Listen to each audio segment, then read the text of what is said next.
Welcome back to Raw Politics. Well, the Alliance of Socialists and Democrats had a high-profile guest today, Romanian Prime Minister Viorica Dăncilă. She met with the group ahead of two official events, critical events, facing her country. A referendum in exactly 2 weeks over the definition of families and same-sex couples, plus a debate next week in Strasbourg over allegations of corruption.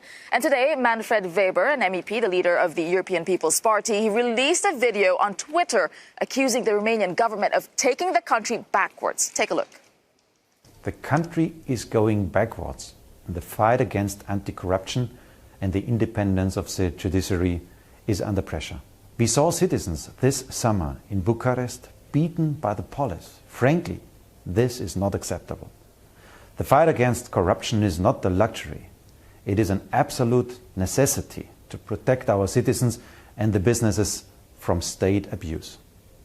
That's why we urgently ask the Romanian government to change this course. We stand on the side of the European citizens, and we will never bargain over the rule of law. Weber's comments come after months of protests in Romania. Tens of thousands of people took to the streets this summer to protest the attempted weakening of anti-corruption laws by the Social Democrat-led government. Around 400 people were injured after clashes with riot police, whose response was condemned as brutal by opposition leaders.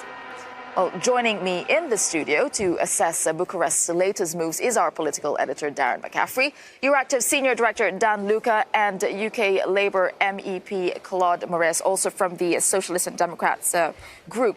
Darren, first I want to go to you about what are we talking about here? We're talking about the referendum. Let's just put out the context. It's quite complicated and there are lots of different issues. As you say, first of all, there is this referendum coming up on essentially whether gay marriage should be banned. Now, currently, the law in Romania does not ban gay marriage, but gay marriage is also not legal.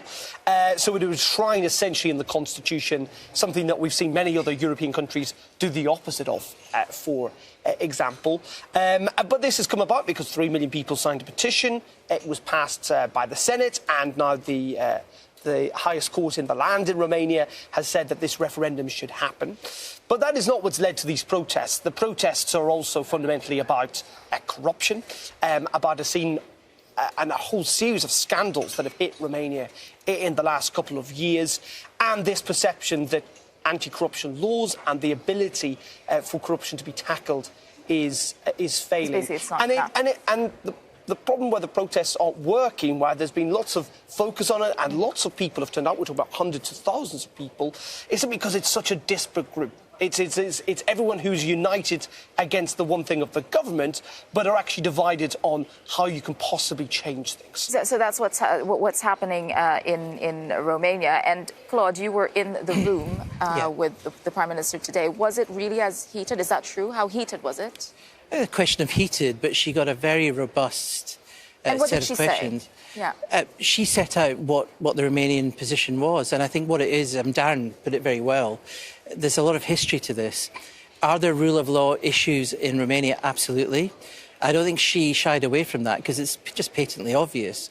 I think the line she gave, though, was there are some justifications for this kind of transition.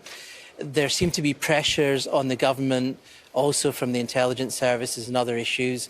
So she gave a lot of this kind of background. But in our group, the Socialists and Democrats, we are very clear, and I'm chair of the committee that's going to have Timmermans, the commissioner, on Monday, examining all of these issues. We're going to have a debate. We're the architects of all of this. So we want her to account. I actually asked about the Vienna Commission that will actually investigate all of this.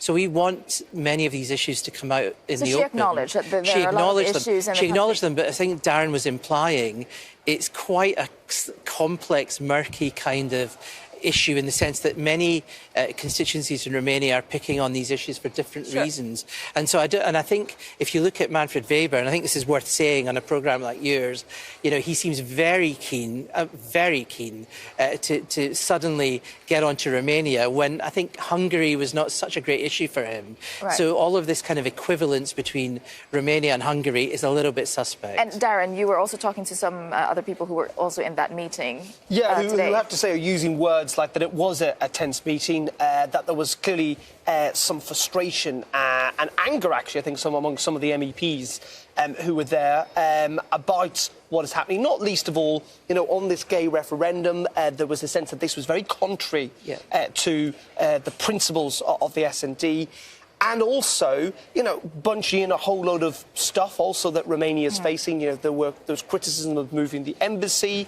There was criticism clearly about the failure to tackle corruption. And the sense among these MEPs is that this needs to be tackled, that this needs to go further. There's talk about it being talked about in committees, and also we know that there is this plenary debate next week in the European Parliament. So I think a real sense, talking to people who were in that meeting or around that meeting, that this was a very difficult day for the Romanian Prime Minister. And actually, we tried to catch up with her afterwards. One of our correspondents, Brian Carter, did. And as you can see, she was not terribly willing to talk. Let's have a look, Tessa. Prime Minister, what did you discuss about today with the S&D group? Any reaction, Prime Minister? Prime Minister, are you still going ahead with the referendum? Prime Minister, can we get a quick reaction, please? Prime Minister, a reaction regarding the referendum? Prime Minister, what did the S&D group say about the referendum on gay marriage? Prime Minister, can we get one reaction, please? Dan, I'd like to go to you. You're from Romania. You're following this story very closely. The commentators are saying that the referendum talk, it is a distraction from what's really happening in Romania. Can you bring us up to speed and put the context? Yeah, as my colleague from the plateau said, there are a lot of issues regarding Romania in this moment. Also, we have a Romanian presidency of the EU starting on the 1st of January. Of course, the government is in the left, and the referendum with the gay marriage is really not good, neither for the party, neither for the government. There are too many things coming in the same time.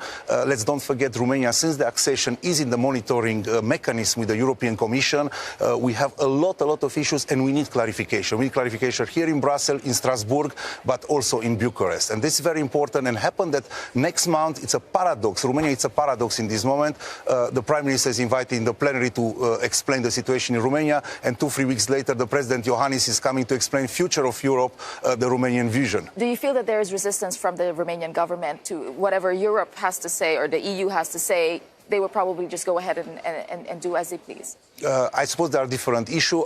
It's very good that the Prime Minister was here in Brussels. Let's don't forget she was 10 years in this building as a member of the European Parliament, a colleague with Mr. Morales. And that's very important. Now, about gay marriage will happen. It's clear 6-7 of October. It's pity that these things happen.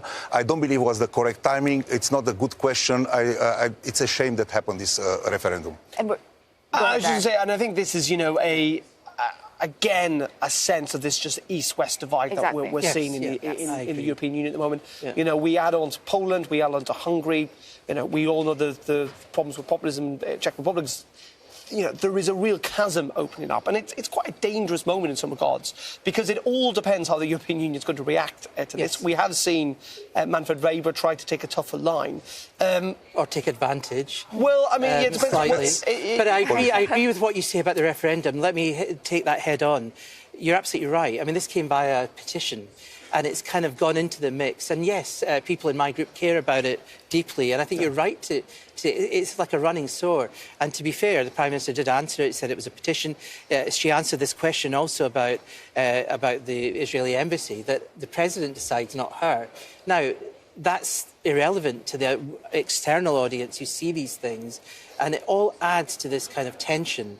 And you're right about the gulf then that starts to open up between Central and Eastern European countries. I was in Poland last week, where many of these rule of law issues and sensitive emotional issues arise. What I think is critical is that we don't treat them all as the same thing. Yeah. And I think you'd agree with me on this, that we look very carefully at what the rule of law issues actually are. And we have mechanisms for that. We've got Article 7, which many people criticise. But what are the issues in Hungary? What are the issues in Poland? And what are the issues in Romania? But be very fair and balanced about it. No, but what do you think she will need to do when she appears at the end of October?